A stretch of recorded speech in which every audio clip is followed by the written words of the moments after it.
अगर आप नहीं आएंगे तो ईडी और सीबीआई और बहुत सारी संस्थाएं उन लोगों के पास है जिन्होंने मुझे आपके पास भेजा है बात करने के लिए। फिर आपको सब पता है वो किस प्रकार से आपको परेशान करेंगे और आप पे फर्जी मुकदमे लगाने का काम करेंगे। तो हमने उनसे कहा कि भाई हम तो कट्टर आम आदमी पार्टी के लोग हैं और हम अपनी पार्टी से और इस देश से गद्दारी नहीं कर सकते। हम अरविंद केजरीवाल जी से गद्दारी नहीं कर सकते हैं। तो उन्होंने कहा कि भाई आगे अंजाम आपको देखना है, किस प्रकार से आपको सब पता है कि सरकार तो दिल्ली में टूटेगी, टूट के रहेगी, चाहे उसके लिए उन लोगों को कुछ भी करना पड़े। तो अगर आप साथ आओगे तो अच्छा रहेगा। हमने उन्हें कहा कि हम बिकने वाले लोग नहीं हैं, टूटने वाले लोग नहीं हैं और आम आदमी पार्टी के कार्यकर्ता आंदोलन से निकल के आए हुए कार्यकर्ता हैं। आज मोदी जी जिनको पूरे देश ने बड़ी उम्मीद के साथ चुना था, देश के लोगों ने इस उम्मीद से चुना था कि बेरोजगारी की समस्या को, महंगाई की समस्या को, गिरती हुई जीडीपी की समस्या को मोदी जी संभालेंगे। लेकिन आज वो ऐसे हथकंडे अपनाकर जनता की चुनी हुई सरकारों को, जिन्हें जनता ने वोट देकर चुना है, उन सरकारों को इस प्रकार से खरीद फरोख्त करके, तोड़कर, धन बल के आधार पर तोड़कर खरीदना चाहते हैं। और आज ये पूरा देश देख रहा है कि किस प्रकार से भारतीय जनता पार्टी, चाहे बिहार की बात हो चाहे झारखंड की बात है, पूरे देश भर में किस प्रकार से चुनी हुई सरकारों को दिल्ली में तोड़ने का काम कर रही है। और ये बहुत दुखद है। लेकिन आम आदमी पार्टी के लोग, जैसा भी हमारे सभी साथियों ने बताया कि सभी कट्टर ईमानदार लोग हैं, कट्टर देशभक्त लोग हैं। हम लोग झुकेंगे नहीं, हम लोग डरेंगे नहीं। और यही बात हमने पार्टी हाईकमान को बताई और आज आप लोगों के सामने आके हम अपनी बात को रख रहे हैं। एक दूसरे स्टेट के मेरे जानकार हैं जो पूर्व में सांसद रहे हैं, उन्होंने मुझे कांटेक्ट किया और उन्होंने मुझे कहा कि भाई दिल्ली की सरकार गिरने वाली है और तुम आम आदमी पार्टी छोड़कर बीजेपी के साथ आ जाओ। तो मैंने उनसे पूछा भाई क्यों गिरने वाली है, ऐसा क्या हो गया है? तो उन्होंने कहा कि दिल्ली में वो बहुत सारे विधायकों के साथ उनके संपर्क में हैं और वो सब भी उनके साथ आने वाले हैं। अगर आप हमारे साथ आते हो तो आपके 20 करोड़ रुपए का ऑफर है। मैंने कहा अगर नहीं आएंगे तो उन्होंने कहा भाई जैसा मनीष सिसोदिया जी के साथ हो रहा है, ऐसी सीबीआई के और बहुत सारी एजेंसीज के केस में आपको फंसा दिया जाएगा। मैंने, हम तो ईमानदार लोग हैं कि जी, ईमानदार तो तुम्हारे मनीष सिसोदिया भी है। तो मैंने कहा क्या इस देश में किसी को भी कैसे भी फंसा देते हैं? कह रहा बिल्कुल। तो मैंने कहा हम तो बिकने वाले लोगों में से है नहीं, ईमानदार लोग हैं और ये तो गलत है। आप इस देश के अंदर जिस तरीके से व्यवहार कर रहे हो, सरकारें गिरा रहे हो, तो उन्होंने कहा आप सोच लो एक बार, क्योंकि बहुत सारे और विधायक हैं जिनको हम ऑफर दे रहे हैं और वो आ जाएंगे, आप भी आ जाओ। मैंने कहा देखो, अजय दत्त बिकने वाले लोगों में से नहीं है। हम लोग अपना सब कुछ छोड़ के आम आदमी पार्टी में आए हैं और मैं जीवन में कभी भी ना तो अपनी पार्टी से गद्दारी करूंगा और ना उस जनता से गद्दारी करूंगा जिसने मुझे चुन के यहां भेजा है। आप कितने भी ताकतवर हो सकते हो, आप मनीष जी को चाहे कितने भी फर्जी केसेस में फंसा सकते हो या हमें फंसा लो, लेकिन हम टूटने वाले नहीं हैं और ना ही जनता से और अपनी पार्टी से गद्दारी करेंगे। तो उन्होंने कहा कि ये जो बीजेपी है बहुत ताकतवर है, आपको समझा रहा हूं, आप इसकी ताकत को समझो, नहीं तो आपको बहुत कुछ झेलना पड़ जाएगा। मैंने कहा ठीक है, देखेंगे। उन्होंने कहा बहुत सारे विधायक हैं दिल्ली के जिनके हम संपर्क में। मैंने कहा चलो आप अपना काम करो। उन्होंने मुझे काफी समझाने की कोशिश की और मैंने उन्हें कह के बोल दिया कि आम आदमी पार्टी जो देश के लिए काम कर रही है, अरविंद केजरीवाल जी और मनीष सिसोदिया जी, जिनको आपने सीबीआई के फर्जी केसेस में फंसाया है, क्या ये सही है? उन्होंने कहा हाँ, हमें पता है कि सीबीआई के फर्जी केसेस में फंसाया जा रहा है और जो नहीं मानेगा उसको भी फंसाएंगे। तो मैंने कहा कि भाई, देश की जनता ने केजरीवाल जी को वोट दिया, दिल्ली का मुख्यमंत्री बनाया, और उसी जनता ने मोदी जी को भी वोट दिया।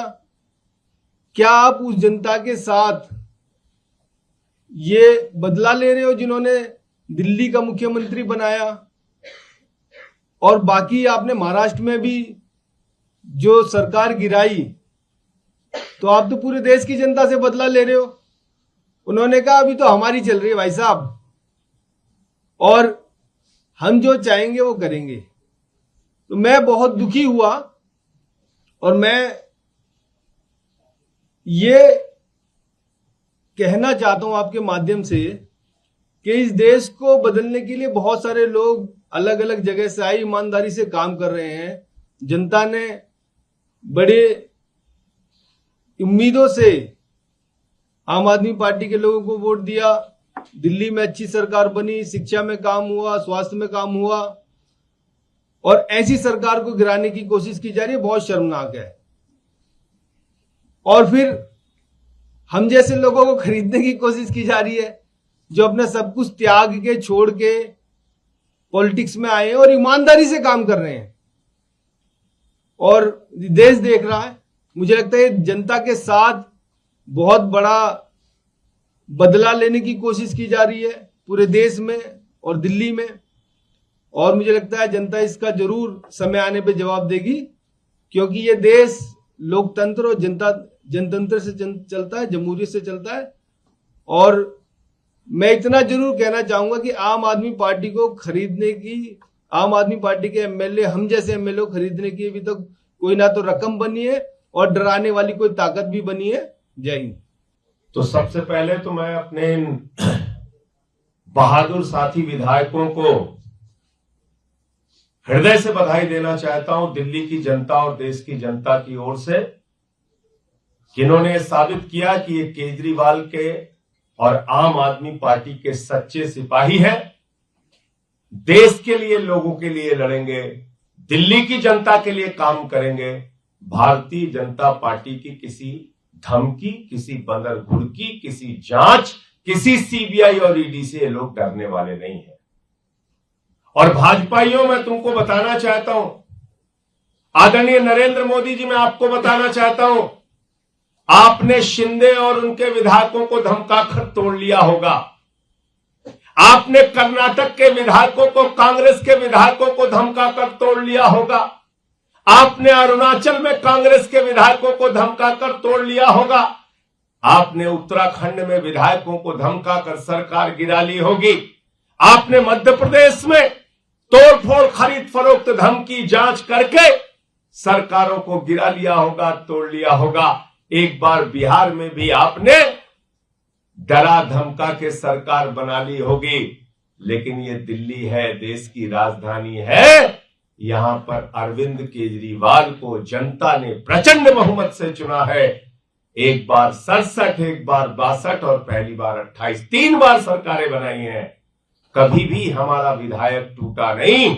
जैसे मनीष सिसोदिया ने आपके नापाक इरादों को खुलासा कर दिया, ऐसे ही हमारे ये 4 माननीय विधायकों ने आज आपकी असलियत, आपके नापाक इरादे और आपकी कोशिश जो आप करना चाह रहे थे, शिंदे प्रयोग जो सिसोदिया ने फेल कर दिया, ऑपरेशन लोटस जो ऑपरेशन बोगस बना दिया, यहां ये कोशिश मत करो। अरविंद केजरीवाल को शिक्षा पे, स्वास्थ्य पे, बिजली पे, पानी पे, बुजुर्गों की तीर्थ यात्रा पे, माताओं बहनों की पेंशन पे, माताओं बहनों की फ्री बस यात्रा पे और फ्री बिजली, फ्री पानी पे काम करने दो, काम करने दो। ये मुफ्त की रेवड़ी बोलकर आलोचना करने से भी काम नहीं चलेगा। ये अपनी ईडी और सीबीआई छोड़कर डराने और धमकाने से भी काम नहीं चलेगा। गरीबों के ऊपर टैक्स का बोझ लादते हो मोदी जी, बच्चों के दूध पर टैक्स लगाते हो और अपने मित्रों का 5 लाख करोड़ रुपए का टैक्स माफ करते हो, 10 लाख करोड़ रुपए का कर्जा माफ करते हो, और यहां तक कि DHFL जो 42,000 करोड़ का घोटाला करती है उससे 29 करोड़ रुपए आपकी पार्टी चंदा लेती है मोदी जी। तो आपकी असलियत पूरे देश के सामने आ चुकी है। कोई आपके प्रश्न आप पूछ सकते हैं।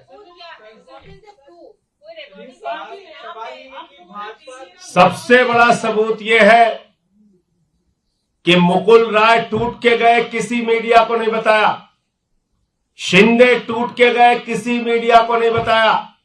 कर्नाटक के विधायक, गोवा के विधायक, अरुणाचल के विधायक टूट के गए, किसी को नहीं बताया। सबूत यह है कि मनीष सिसोदिया से लेके हमारे तमाम माननीय विधायक सामने आपको आकर बता रहे हैं कि इनको तोड़ने का प्रयास किया गया। इससे बड़ा सबूत क्या चाहिए? सबूत माना था इन लोगों ने 28 में जब हमारे विधायकों को तोड़ रहे थे। दिनेश मोहनिया ने स्टिंग ऑपरेशन करके सबके सामने किया था। तो जो इनके जिनसे भाजपा में भी अच्छे संबंध है, उन लोगों से भेजकर शालीनता से धमकी देने का जो प्रयास किया गया उसको इन्होंने उजागर किया। तो इसलिए भाजपा जैसी पार्टी पर अगर आप लोगों को विश्वास नहीं हो रहा है तो मुझे आश्चर्य है। मुझे आश्चर्य, एक सेकंड मुझे पूरा कर लेने दीजिए, आपने सवाल पूछा।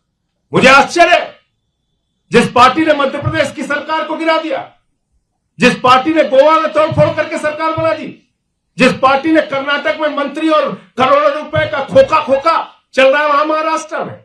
बताइए, विधायक अंदर जा रहे हैं, वहां खड़े होकर प्रदर्शन हो रहा है, खोखा 50 खोखा। ये हो गई है भाजपा। भाजपा को लोग आजकल 50 खोखा कह रहे हैं। 50 खोखा नाम हो गया भाजपाइयों का। शर्म आनी चाहिए इन लोगों को। लोकतंत्र की हत्या कर रहे हैं, संविधान की मर्यादा को तार-तार कर रहे हैं। पूरा देश और पूरे देश की सरकारें इनके तोड़फोड़, इनके लोकतंत्र की हत्या की कहानी कह रहे हैं। और इसलिए ये सबूत अपने आप में पर्याप्त है कि ये विधायक और मनीष सिसोदिया जी सामने आके बता रहे हैं टूटने से पहले, क्योंकि इनका टूटने और झुकने और रुकने का इरादा नहीं। संजय, जैसा स्टिंग ऑपरेशन पहले हुआ था, क्या ऐसा इस बार भी हुआ है? आप इतनी जल्दबाजी में क्यों हैं? मैंने आपको बताया ना कि जब हम कह रहे थे कि 5-5 करोड़ में विधायक खरीदे जा रहे हैं, 28 जब हमारी सीटें थी, तब भी किसी ने विश्वास किया हो? किसी एक बीजेपी के नेता ने आपके आगे आके स्वीकार किया हो कि हां ऐसा हमने प्रयास किया? तब तो नौसिखिए थे बेचारे 2013 में। अब तो 8 साल सत्ता हो गई, इतना एक्सपीरियंस हो गया, पता चल गया ईडी सीबीआई दिल्ली पुलिस से कैसे मुकदमे लिखवाए जाते हैं। तो अब आपको अभी भी अगर आपको विश्वास करने में मुसीबत हो रही है तो मुझे तो हैरानी है, मुझे परेशानी है इस बात से कि जो सीरियल ऑफेंडर है, यानी जैसे कोई आतंकवादी हो, वो कोई आतंकवादी घटना को अंजाम दे दे, तो आप ये सवाल पूछेंगे कि अच्छा ये आतंकवादी घटना में वो था कि नहीं था? अरे भाई, ये सीरियल ऑफेंडर हैं। सरकारों को गिराने का, तोड़ने का इनका एक रिकॉर्ड है, इतिहास है, जो एक एक करके आपके सामने रख दिया। वही काम ये दिल्ली में कर रहे हैं। मनीष सिसोदिया जी अच्छी शिक्षा दे रहे हैं, ये कह रहे हैं नहीं हम तुम्हारे ऊपर सीबीआई छोड़ेंगे। शिक्षा और स्वास्थ्य के मॉडल को, केजरीवाल के मॉडल को बदनाम करेंगे। हाँ बताइए, आपको लगता नहीं कि 4 विधायक हैं, सभी से संपर्क किया गया? अगर आप भाजपा नेता का नाम बता देंगे तो आपका ये जो खुलासा है, ये दावा है, ये मजबूत हो जाएगा। किसी ने बताया आपको पहले? जिनको टूटना होता है वो बताते नहीं। ये टूटने वाले लोग नहीं है, इसलिए सामने आके बता रहे हैं। और ये जरूरी नहीं है कि कोई आदमी अगर आपके मित्रवत में है, संबंध में है, उसका अगर इस्तेमाल बीजेपी कर रही है तो उसके नाम का खुलासा आपके सामने करें। ये जरूरी नहीं है। और राजनीति में आप रहते हैं, हर दल में आपके मित्र होते हैं, संबंध होते हैं, लेकिन उनको भेजकर डराना, धमकाना, तोड़ना, तो ये प्रयास है।